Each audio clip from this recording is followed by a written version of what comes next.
Hello, everybody. So welcome to English 100. We're section 395/389, and this is Critical Reading and Writing 1. I'm your instructor. My name is Justine Jenny. You can just call me, Justine or Professor Jenny, whichever one you prefer. So in today's lecture, I'm just going to talk a little bit about the course syllabus and highlight some important information in there. So this slideshow just contains information that's directly in the course syllabus.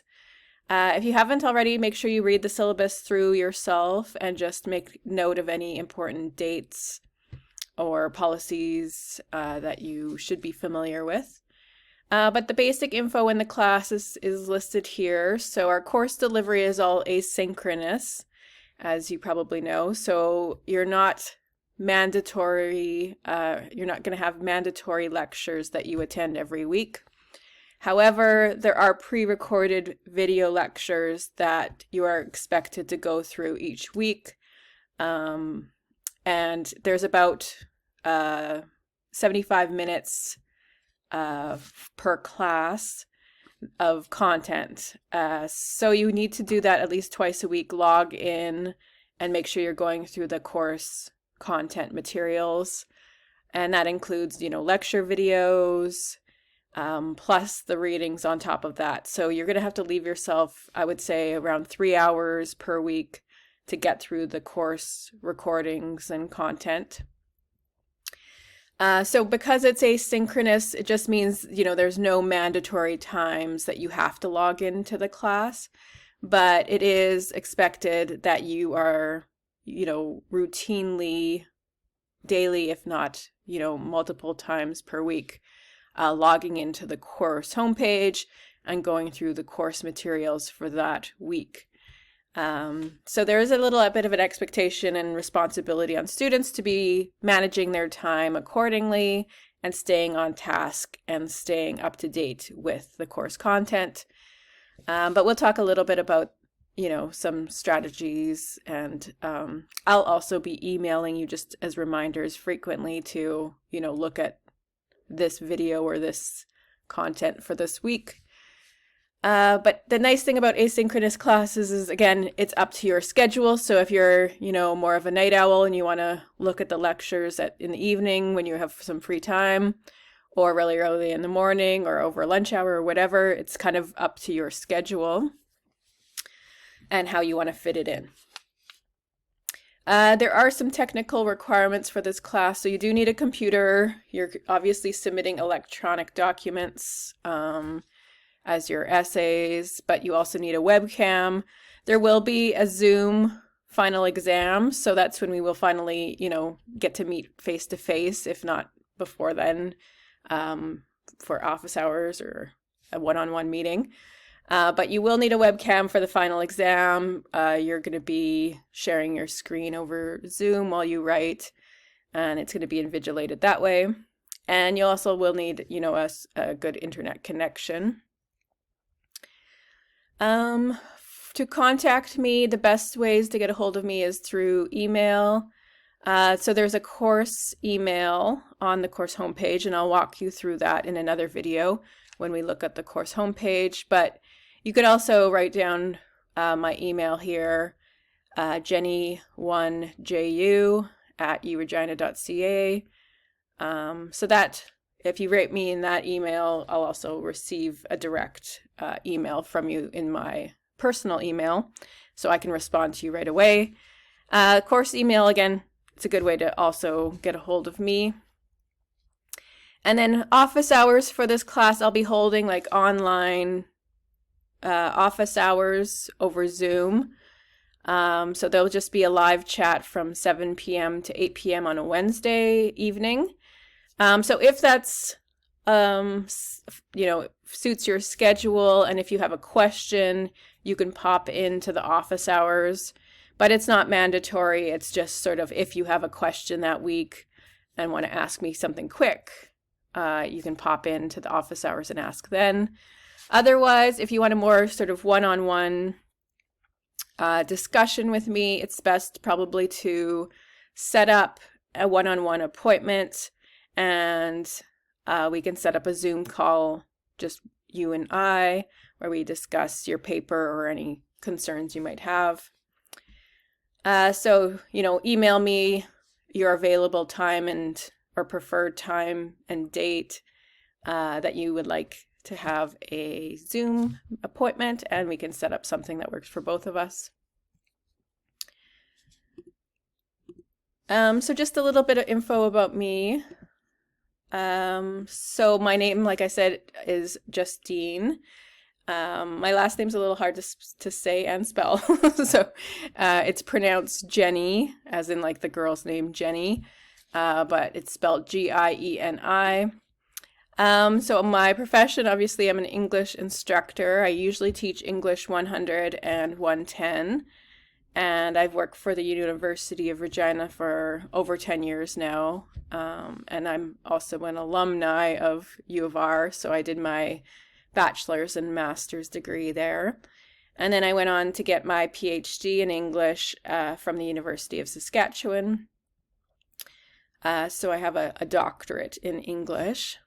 And then I'm located now in Saskatoon, but I come back and forth to Regina quite often. And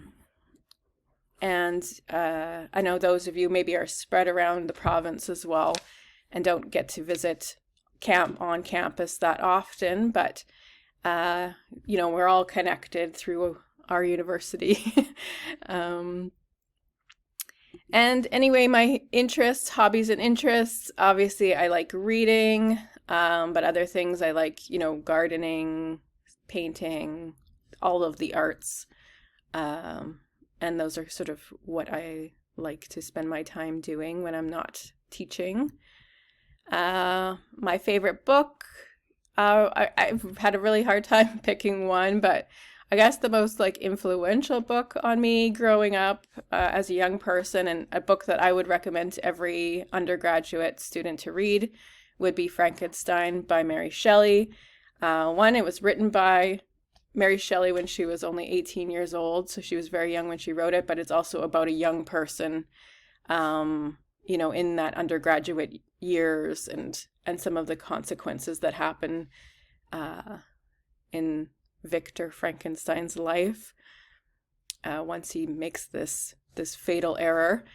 So it's a really interesting book. We're not studying it this term, but I think, eventually if you go on in your English career or English degree, you'll come across Mary Shelley's Frankenstein.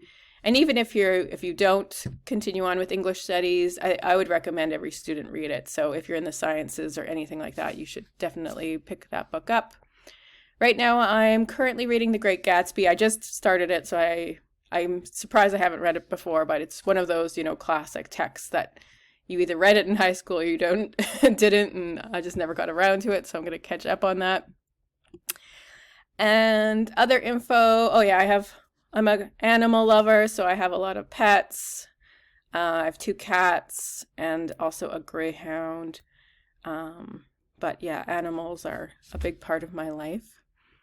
So that's all about me. So I do want you guys to introduce yourselves as well on the course homepage.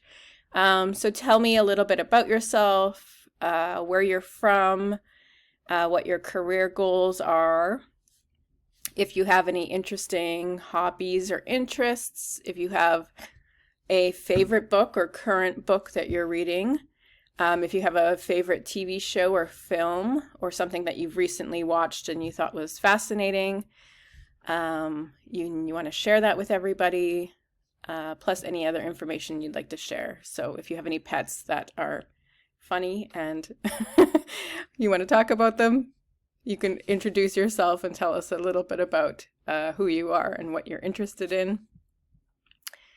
Okay, and then just some info from the syllabus. Let's see if I can just move my screen around here a little bit. Okay, so the course description. So obviously this class is about the study of literature. We're focusing on reading and writing and improving your writing skills.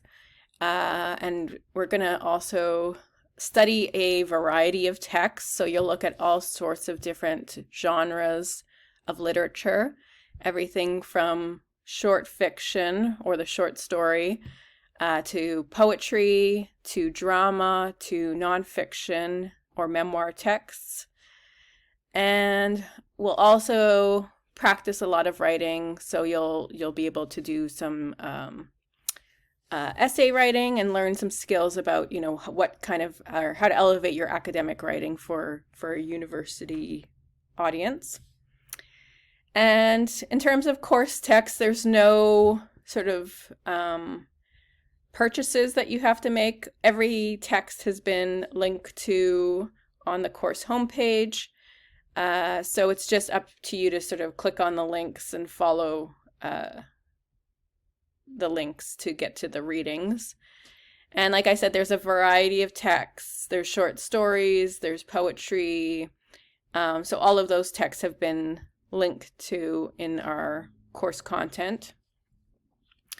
And when I do my short video on the course homepage, I'll make sure to identify where those links are. So these are some of the objectives of the class. So these are sort of what we want you as students to accomplish by the end of the term. So you'll be analyzing and solving problems, creating argument and evidence relationships, so using evidence from the text to support your argument. You'll be writing for specific audiences, in this case like an academic audience, and learn how to sculpt your language accordingly. You'll be analyzing the purpose of your writing and different occasions of writing, so different situations in which you might be writing, you know, whether it's writing an email or writing an essay or doing any kind of other writing. You'll be looking at different modes of citing, so citing, documentation, quoting, and paraphrasing. And we'll be looking at some pre-writing strategies around mapping, brainstorming, outlining, those kind of things, as well as post-writing strategies like editing and proofreading or doing a peer review.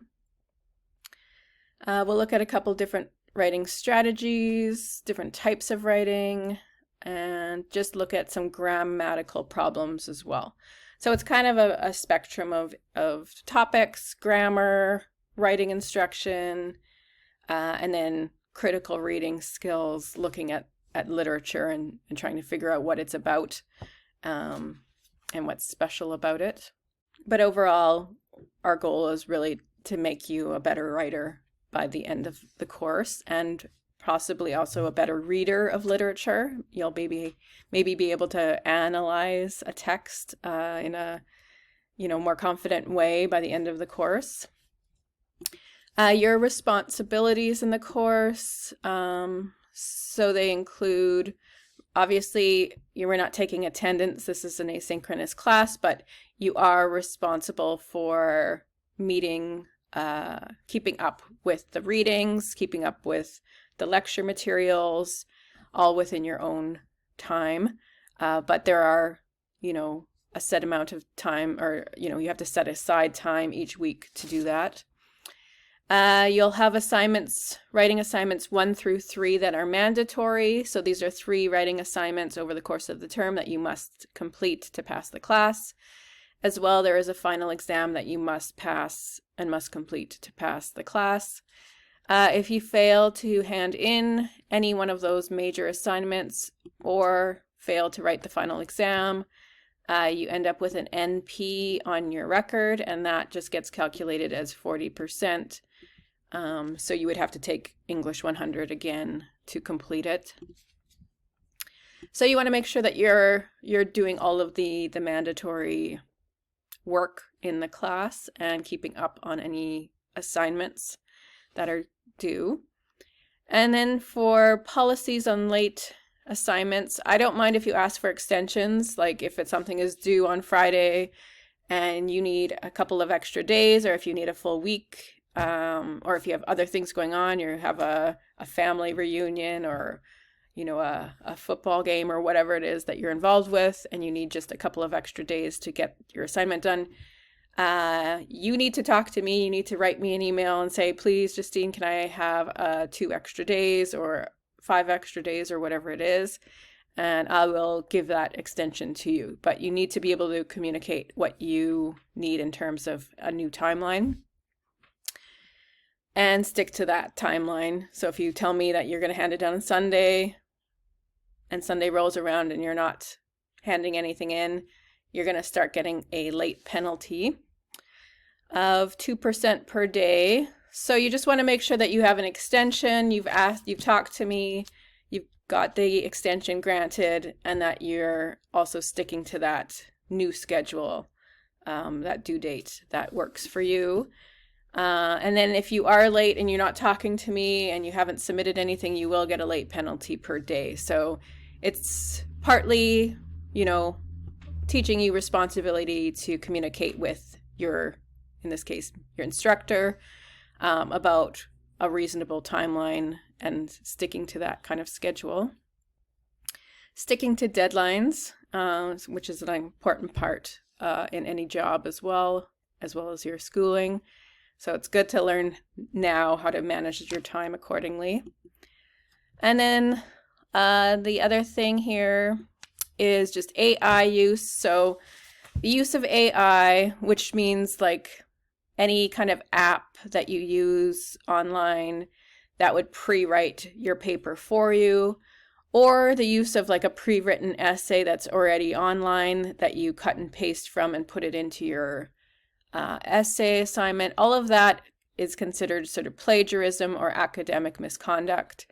And we strongly, deter students from using any kind of AI, especially in an English class where you're supposed to be getting better at your own writing and critical thinking skills. So we want you to use your own, your own thoughts, your own writing, to do your own writing. And if you are borrowing or using information from other sources, you need to be citing and documenting those sources in the paper. And we will be talking about that as well.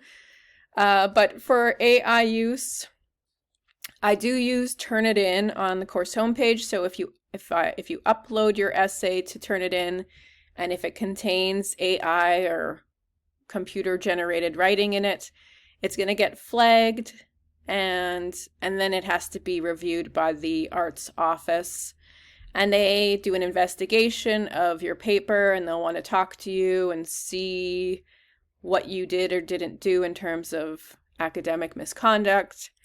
And some of these cases are dismissed, and it's just like, okay, a student maybe used Grammarly and that's not that big of a deal. But then sometimes a student will, you try to use AI generated writing in their paper and they didn't do any of the writing themselves, and they get a 0 on the paper after this process is all over. So you just want to avoid all of these consequences by doing the writing yourself, and also practicing academic integrity, which is by documenting and citing any sources that you do use in your paper. If you have any questions about like what is or isn't considered academic misconduct, you can talk to me.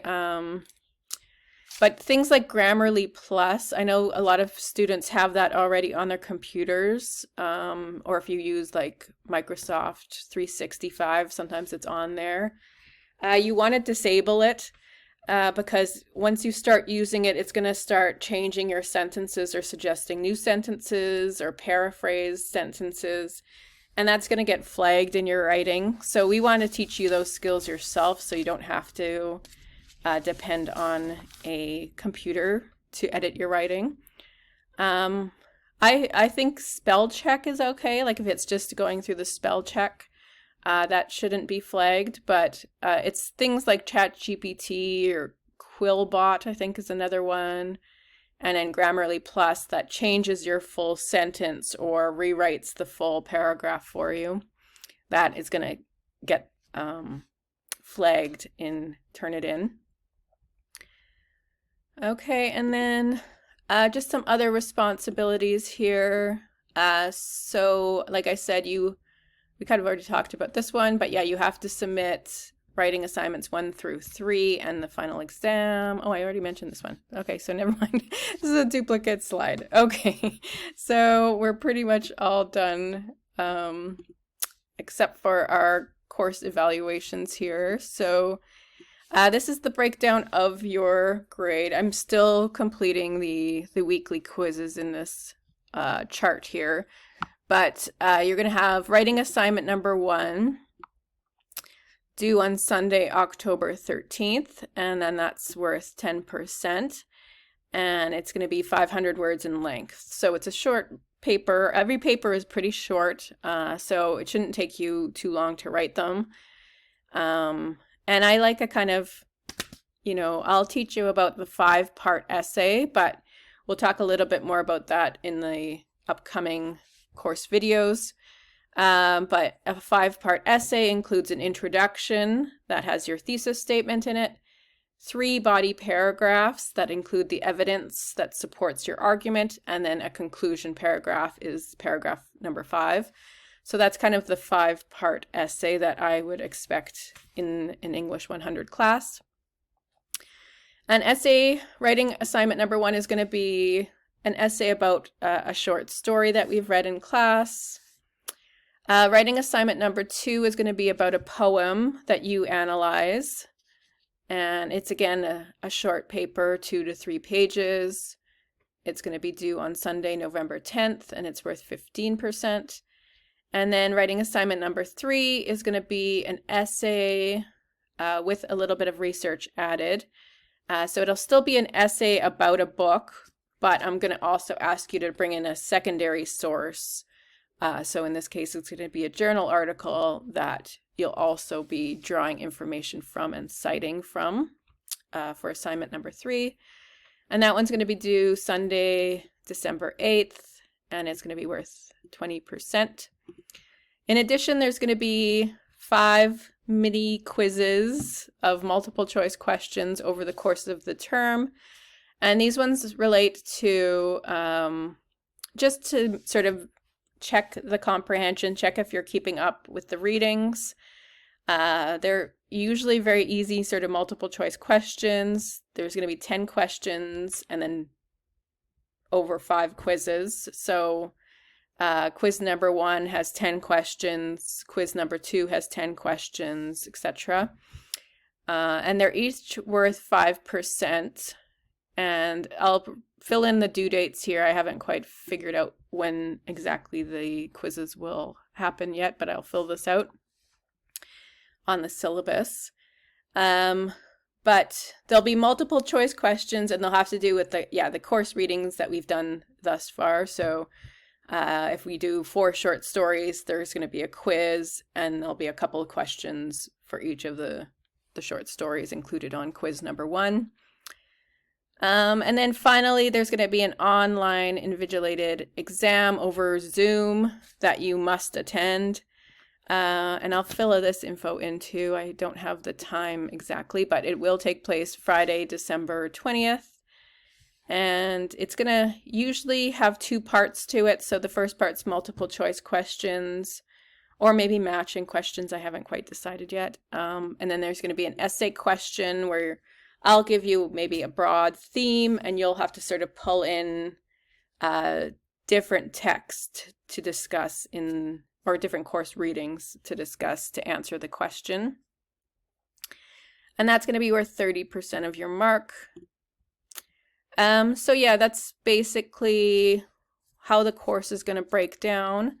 I'll just wrap up this video now, but if you have any other questions, feel free to email me and let me know if you need any further clarification. I will update the info in the syllabus so it's up to date, and fill in these gaps here. But other than that, I'm looking forward to teaching you this semester, and I hope you have a lovely rest of your day.